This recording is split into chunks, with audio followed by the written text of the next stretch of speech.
존귀한 자다. 나는 존귀한 자다. 그렇습니다. 여러분, 나와 여러분은 존귀한 자들입니다. 나뿐만 아니라 옆에 계신 분들도 존귀한 자들인데요. 옆에 분 쳐다보면서 인사하시겠습니다. 존귀한 자이십니다. 여러분, 누구와 함께 인생길을 걸어가느냐에 따라서 행복할 수도 있고 불행할 수도 있고 성공하는 인생을 살 수도 있고 실패하는 인생을 살 수도 있는 거, 이거 모르는 사람 한 사람도 없습니다. 그런데 대부분의 사람들은 이 사실을 대인관계 차원의 이 범주 안에서만 생각을 합니다마는 구원받은 하나님의 자녀된 나와 여러분은 이 범주에서 한 차원 뛰어넘어서 신앙적인 것까지 생각을 해야 됩니다. 다시 말하면 성령님과 함께하는 인생은 복되다. 여기 이 자리에까지 가야 된다는 것이죠. 사랑하는 성도 여러분, 성령님과 함께하심으로 여러분의 인생이 복되고 아름다운 삶이 되기를 다시 한번 예수님의 이름으로 축원합니다. 오늘은 성령 강림주일입니다. 오늘 이 예배의 말씀 내용도 그렇고요, 결론도 그런데요. 먼저 여러분들에게 말씀을 드리겠습니다. 성령과 함께하는 삶은 복되다. 다시 한번 따라하겠습니다. 성령과 함께하는 삶은 복되다. 성령과 함께하는 삶은 복되다. 너무 길은가요? 좀 짧을까요? 좀 끝까지 따라하시지 못하는 분들이 몇 분 계신 것 같아서. 저도 요즘에는 무슨 물건을 잘 둔다 그러고 두면 못 찾아요. 아무렇게나 둬야 눈에 띄어서 이렇게 찾는데 나이가 조금 들면 이게 긴 문장 외우기가 쉽지 않습니다. 다시 한번 하겠습니다. 성령과 함께하는 삶은 복되다. 성령과 함께하는 삶은 복되다. 이 삶이 여러분의 삶이 되기를 바라요. 예수님이 부활하신 후에 이 땅을 떠나시면서 마태복음 28장 20절에 볼지어다 내가 세상 끝날까지 너희와 항상 함께 있으리라. 이렇게 약속을 하셨습니다. 그리고 이 약속을 지키시기 위해서 예수님은 승천하신 10일 후에 이 땅에 성령님을 보내주셨습니다. 그래서 이 성령님과 함께 살기를 원하며 의지하는 자들에게 성령님은 임하여 주시고 함께 동행하여 주시고 보호와 인도하심 속에 우리와 늘 함께 하시는 줄로 믿습니다. 이와 같은 은혜 속에 살았던 사도 바울이 성도들을 향하여 오늘 성경에 이렇게 말씀하십니다. 세월을 아끼라. 때가 악하니라. 그러므로 어리석은 자가 되지 말고 오직 주의 뜻이 무엇인지 이해하라. 술 취하지 말라. 이는 방탕한 것이니 오직 성령으로 충만함을 받으라. 그렇습니다. 사랑하는 성도 여러분, 성령님과 함께하는 자의 삶은 복된 삶입니다. 이사야서 43장 1절에 보니까 내가 너를 구속하였고 내가 너를 지명하여 불렀나니 너는 내 것이라. 하나님께서 나와 여러분을 손가락으로 꼭 집어 불러 하나님의 자녀 삼으셨다 그런 말이에요. 내가 하나님의 자녀 됐으니 얼마나 존귀한 자예요. 고린도전서 6장 19절 20절에 너희의 몸은 너희가 하나님께로부터 받은 바 너희 가운데 계신 성령의 전인 줄을 알지 못하느냐. 너희는 너희 자신의 것이 아니라 값으로 산 것이 되었으니 그런즉 너희 몸으로 하나님께 영광을 돌리라. 예수님께서 십자가에 피값을 주시고 나와 여러분의 죄를 대속하여 나와 여러분을 구속하셨기에 이제 나와 여러분은 세상의 몸도 아니고 여러분 자신의 몸도 아니고 악한 마귀의 몸도 아니고 하나님의 것이라고 말씀합니다. 얼마나 존귀한 자입니다. 여러분, 누구의 사람이냐라고 하는 거 이거 굉장히 중요합니다. 지난주에 선거가 끝났습니다마는 선거에 나온 사람들 대다수를 보니까 나는 어떤 사람입니다 라고 하는 것을 소개하기 전에 나는 누구의 사람입니다, 나는 누구의 계열에 있는 사람입니다 라고 하는 것을 먼저 얘기하는 거 여러분 보지 않으셨습니까? 누구의 사람이냐 굉장히 중요한 의미를 가지고 있어요. 물건도 마찬가지입니다. 누구의 물건이냐 이거 중요합니다. 다 떨어진 가방이 하나 이렇게 나왔어요. 볼품도 없는 가방인데요. 수천만 원을 해요. 그래서 보았더니 이 가방이 이승만 대통령이 독립운동을 하실 때 가지고 다니시던 가방이었다는 거예요. 만년필이 하나 나왔어요. 쓰지도 못하는 거예요. 오래돼서. 그런데 이 만년필이 안중근 의사가 쓰던 만년필이라는 거예요.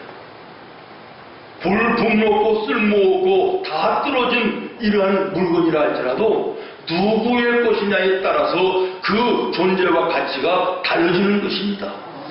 오늘 나와 여러분 부족하고 연약한 부분들 많이 있지만 하나님의 것이기에 나와 여러분은 존귀한 자. 할렐루야.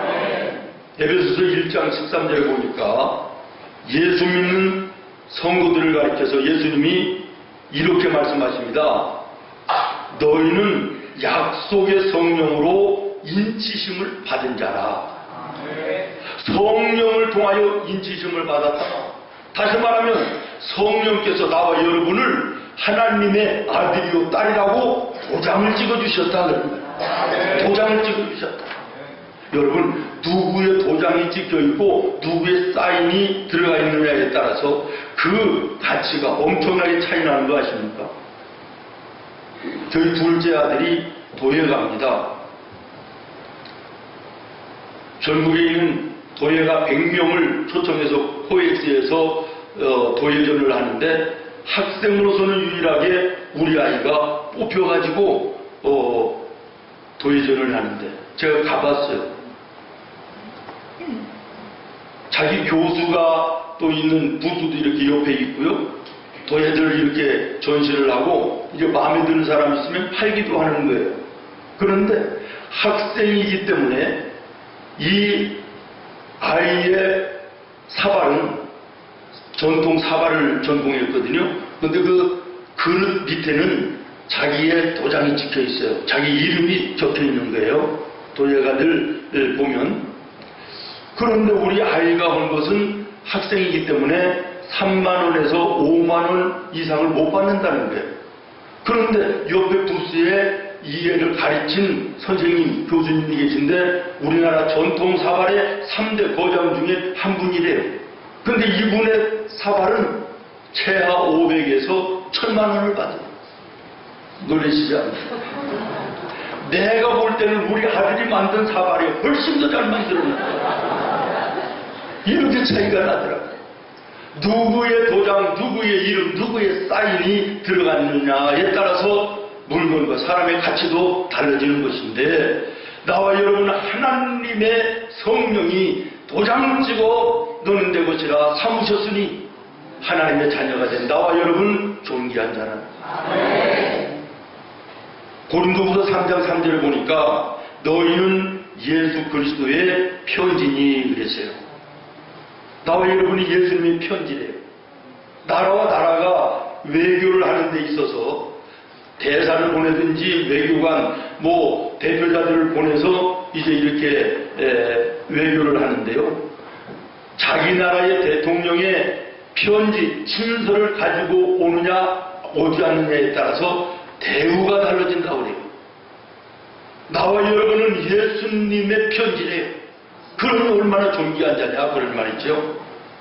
고린도후서 4장 7절 보니까 그래서 우리가 이 보배를 질그릇에 가졌으니 이렇게 말씀하셨어요.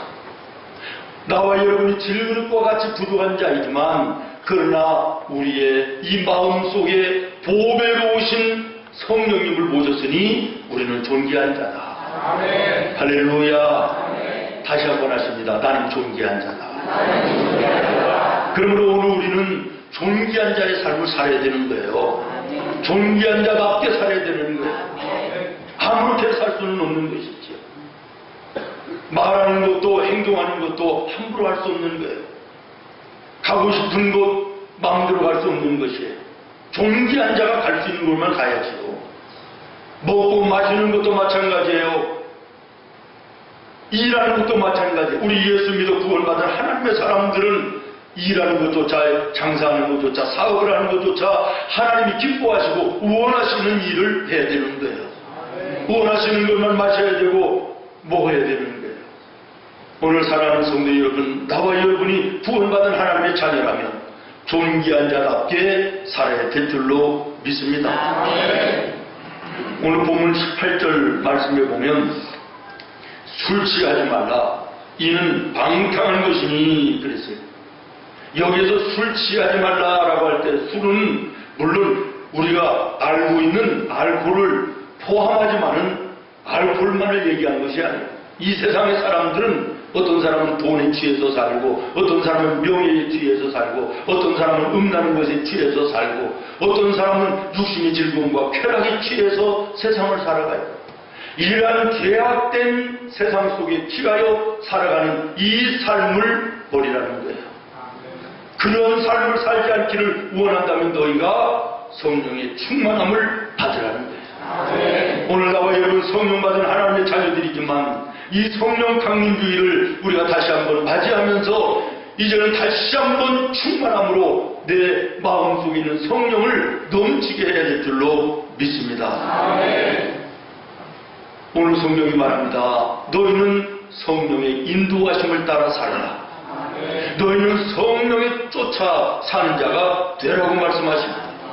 그러기 위해서는 성령 충만을 받을 것을 말씀하고 계신 것입니다. 여러분, 성령 충만을 말할 때 이 성령 충만한 자에게 나타나는 세 가지의 특징이 있습니다. 몇 가지의 특징이 있다고요? 그렇습니다. 세 가지의 특징이 있습니다. 첫 번째는 내적으로 나타나는 특징이 있습니다. 19절 말씀인데요. 우리 한 목소리로 같이 읽겠습니다. 시작. 시와 찬송과 너의 마음으로 주께 찬송하며. 아멘. 성령이 충만한 자에게는요, 마음속에 찬송이 넘친다는 거예요. 아멘. 여러분, 성령이 충만하다고 해서 무슨 산을 옮길 만한 능력이나 방언, 신유, 병고침의 이런 신유의 은사, 뭐 이런 굉장한 것들만 생각하는데 그렇지 않습니다. 단순합니다. 성령으로 충만한 사람은요, 마음에 평안이 넘치는 거예요. 기쁨이 넘치는 거예요. 감사가 넘치는 거예요. 하나님 나라의 소망으로 넘치는 거예요. 그러니까 자연적으로 입에서는 찬송이 넘쳐나는 것입니다. 내 마음속에 있는 참된 평안은 누구도 와서 갈 수 없네. 주는 내 마음에 구주 되시었네. 오 주 없이 살 수 없네. 할렐루야.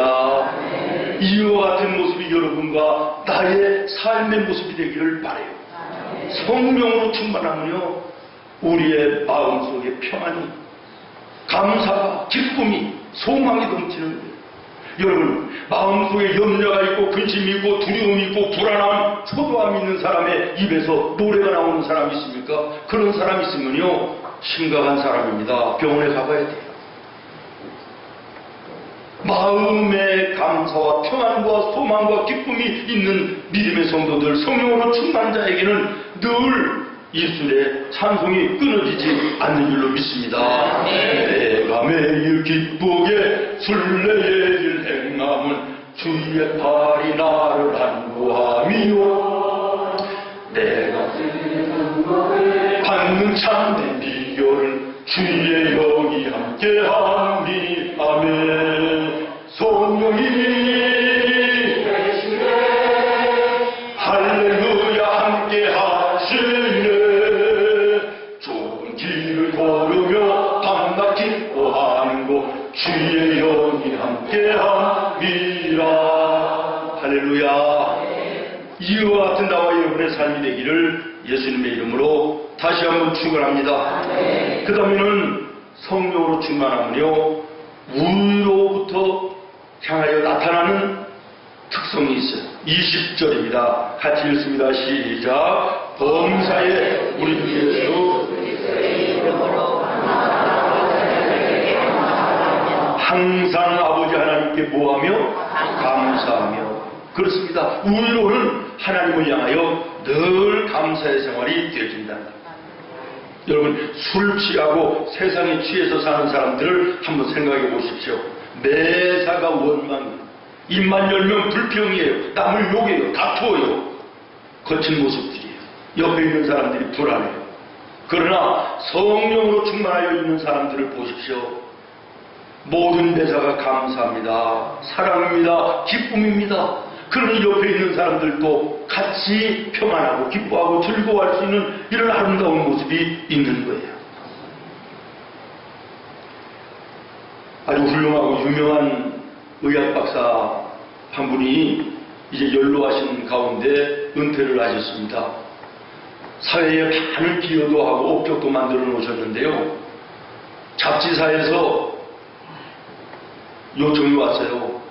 많은 사회에 업적을 남기셨는데 좀 우리 잡지에다가 글을 좀 내주십시오. 그랬는데 원고가 왔는데 보니까 많은 기대를 하고 있는데 단 한 줄이 들어있는 거예요.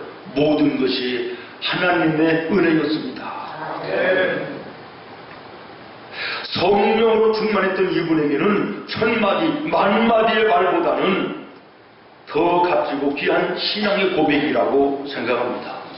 저는 이 얘기를 읽으면서 저의 지나온 우리 생문교회에서의 28년의 목회를 돌아봤어요. 부족하고 연약한데 하나님께서 은혜 주셔서 오늘까지 하나님의 몸된 교회 우리 성도들을 잘 섬길 수 하게 하신 이 은혜, 무슨 말로 표현할 수가 없어요. 단 한마디, 모든 것이 하나님의 은혜였습니다. 지금까지 지내온 것 주의 크신 은혜라. 할렐루야. 여러분도 여러분의 삶을 한번 돌아보십시오. 때로는 절망스럽고 고통스러운 일들도 있으셨겠으나 그러나 그것 때문에 그때는 절망이었고 한숨이었지만 그것이 오늘에 와서는 그것 때문에 내가 하나님 앞에 견고한 믿음의 사람이 되고 하나님의 뜻을 분별하는 하나님의 자녀의 자리에 나올 수 있도록 은혜 주셨던 것을 생각합니다. 모든 대사가 감사할 수밖에 없는 것이 나와 여러분의 인생인 줄로 믿습니다. 저는 지난주에 책을 읽으면서 아주 감동스러운 시를 하나 읽었어요. 작자미상의 시인데요. 제목이 주여 감사합니다 라는 시예요. 제가 여러분들에게 한번 읽어드리려고 합니다. 나는 오늘 버스 안에서 금발머리의 아름다운 소녀를 보았습니다. 그 소녀는 매우 명랑해 보였으며 내가 만일 그 소녀처럼 예뻐질 수 있다면 얼마나 좋을까 생각해 보면서 나는 그 소녀를 부러워하였습니다. 그러나 그 소녀가 버스에서 내리려고 갑자기 일어섰을 때 나는 그녀가 통로로 다리를 심히 절면서 걸어가는 모습을 보게 되었습니다. 그 소녀는 한쪽 다리밖에 없어 목발을 사용하고 있었습니다. 그러나 소녀는 웃음을 잃지 않고 걸어갔습니다. 오 주여, 부질없는 생각을 했던 저를 용서하여 주옵소서. 저에게는 튼튼한 두 다리가 있사오니 주여 감사합니다. 그 후 나는 과자를 파는 소년을 보았습니다. 그 소년은 무척 귀여웠습니다. 나는 소년과 함께 이야기를 나누었습니다. 그런데 소년은 이런 말을 하였습니다. 선생님은 무엇이든지 볼 수 있지요? 저는 아무것도 볼 수 없는 장님입니다. 오 주여, 부질없는 행동을 했던 저를 용서해 주옵소서. 저에게 볼 수 있는 두 눈이 있사오니 주여 감사합니다. 또 나는 파란 눈동자의 어린아이 하나를 만났습니다. 그는 우두거운이 혼자 서서 다른 아이들이 노는 것을 바라보고만 있었습니다. 그는 마치 운동할 줄 모르는 아이처럼 보였습니다. 잠시 동안 지켜보았던 나는 이렇게 물었습니다. 예, 너는 왜 다른 아이들과 함께 놀지 않니? 그러나 소녀는 한마디 말도 없이 그냥 앞만 바라보고 있었습니다. 나는 그제서야 비로소 그 애가 김호걸이라는 사실을 알게 되었습니다. 오 주여, 부질없이 행동했던 저를 용서하여 주옵소서. 저에게는 들을 수 있는 두 귀가 있사오니 주여 감사합니다. 사랑하는 성도 여러분, 내가 볼 수 있고 들을 수 있고 말할 수 있고 걸을 수 있다고 하는 것에 대해서 감사해 본 적이 있습니까? 오늘 이 자리에 여러분의 두 다리로 걸어서 올라와 이 자리에 앉아서 하나님의 말씀을 여러분의 두 귀를 통하여 들으며 여러분의 눈을 통하여 주의 종을 바라보고 예배 드릴 수 있는 이 사실에 대해서 감사해 본 적이 있느냐는 말입니다. 이 시간 다시 한번 성령으로 충만하여 하나님을 향하여 위로 감사가 회복되어지는, 감사가 충만하여지는 은혜가 있기를 예수님의 이름으로 축원합니다. 그 다음에 마지막으로는 옆으로 나타나는 특징이 있습니다. 21절입니다. 같이 읽습니다. 시작. 아멘. 그리스도를 경외함으로 피차 복종하라. 다시 말하면 옆으로는 섬김의 모습이 나타난다는 거예요. 술에 취하고 세상에 취하는 사람들의 모습을 여러분 다시 한번 기억해 보십시오. 괜히 꼬레꼬레 소리를 지릅니다. 작은 것 가지고도 시비하고요. 지기를 싫어합니다. 양보가 없습니다. 무조건 자기가 옳다고 해요. 여러분 술 취해서 비틀거리는 사람이 내가 잘못됐고 당신이 잘됐다 이러면서 양보하는 사람 봤습니까? 나는 틀렸고 당신이 옳다고 하는 사람 봤습니까? 없습니다. 경험해 보셨잖아요. 그 중에는 아닌 것처럼 이렇게 스님이 뒀다고 계신데 그런 분도 그 중에 계시지 않습니까? 술 취하면요 그렇습니다. 어떤 사람이 술을요 얼마나 좋아하는지 퇴근하고 집에 가는 길에요. 여러분 지금 계산을 한번 해보세요. 이 계산을 여러분이 할 수 있다면 여러분 굉장히 IQ가 대단한 분이고 똑똑한 분인데요. 소주를 3병이나 마셨대요. 근데 소주 한 병에 알코올 도수가 25도씩이에요. 3병을 마셔요. 또 가다가 중국집이 보여 들어가서 고량주를 2병 마셨대요. 이것은 77도래요.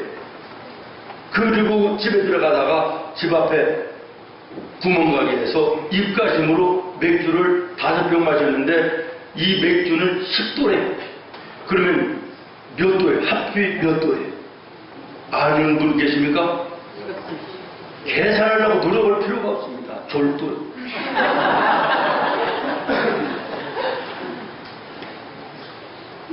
술 취한 사람들은요 감사가 없어요.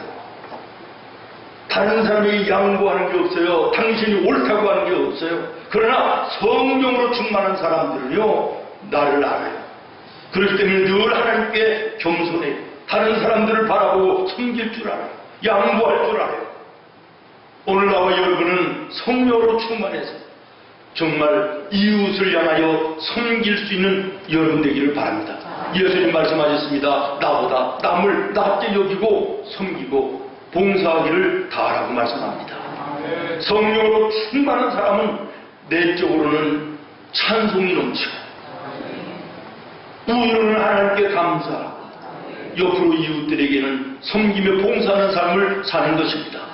여러분, 여러분의 건강을 체크하기 위해서는 병원에 가서 엑스레이를 찍어보면요 어느 부분이 약한 부분이고 병들었는지를 얼른 아는 것처럼 나의 오늘의 신앙생활의 건강성을 체크해보기를 원하면 하나님 말씀에 비춰서 여러분의 삶을 보면 되는 거예요.